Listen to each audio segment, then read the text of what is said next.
Walk into almost any sanctuary in America, and you might see an interesting collision of symbols. Standing right beside the sacred cross is the national flag.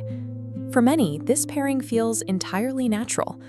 But there is a growing movement of Christian nationalism that takes this further, aggressively blending worldly political allegiance directly with spiritual devotion. The concept of a nation relies on strict mechanics to survive.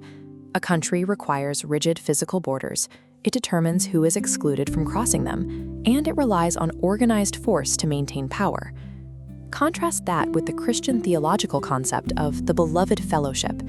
This is a framework that views all humans globally as entirely equal, brothers and sisters sharing a single origin. This creates an immediate paradox for anyone trying to navigate both.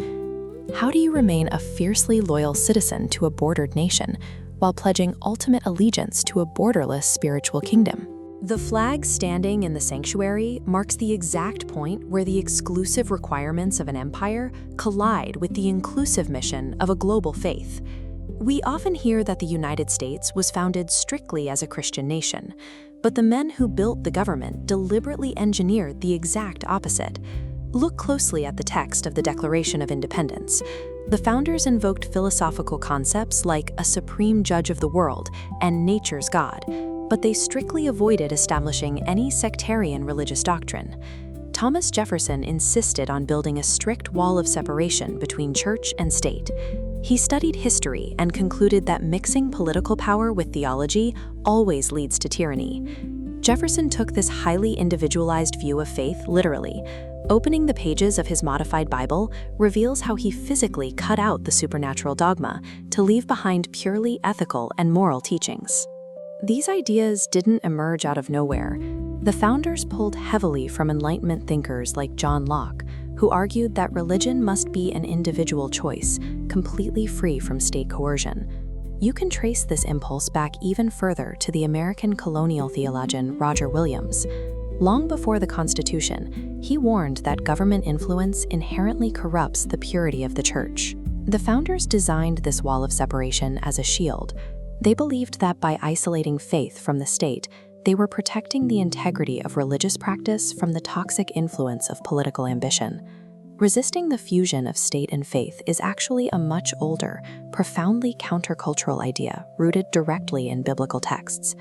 2,000 years ago, citizens lived under the heavy, oppressive reality of the Roman Empire, a vast system that demanded total allegiance and operated purely through military dominance. Many of Jesus' followers expected him to build a violent, worldly nation-state to overthrow Rome. He entirely rejected that path. He also rejected the exhausting, rule-heavy religious hierarchies of his own day. Instead, he offered a radical alternative, telling his followers to take up his yoke. In the ancient agricultural world, a yoke was a very specific piece of technology. It was a custom-fitted wooden collar designed to combine the strength of draft animals, allowing them to share a heavy load. Jesus repurposed this image of shared toil, offering his own presence as a partner for the exhausted, a way to carry the pressures of the world without being crushed by them. He didn't call his followers to a nationalistic crusade of dominance and power. He called them to a system of empathy, shared labor, and profound relief for the exhausted. This distinction helps us separate toxic nationalism from healthy patriotism. Nationalism obsesses over power, borders, and exclusion. Patriotism acts as an aspiration toward higher cooperative ideals. If we step back and look at the historical long view, the reality becomes obvious. Every empire, every despot, and every superpower eventually falls. Compare the fleeting lifespan of those nation-states to the enduring reality of human biology. We are all sentient beings walking on the exact same planet, sharing the exact same air and water. When survival depends on resources that ignore national lines, seeing ourselves as members of a single planetary community becomes a practical framework for the future. So, when our own nation acts out of anger or deep division, what is the practical role of the citizen believer today? It starts with choosing to welcome the weary. It means working cooperatively to share human burdens, regardless of where those people originated. Prioritizing this shared yoke of empathy creates a natural boundary. It requires us to distance ourselves from any movement that tries to use sacred symbols to justify dominance or exclusion.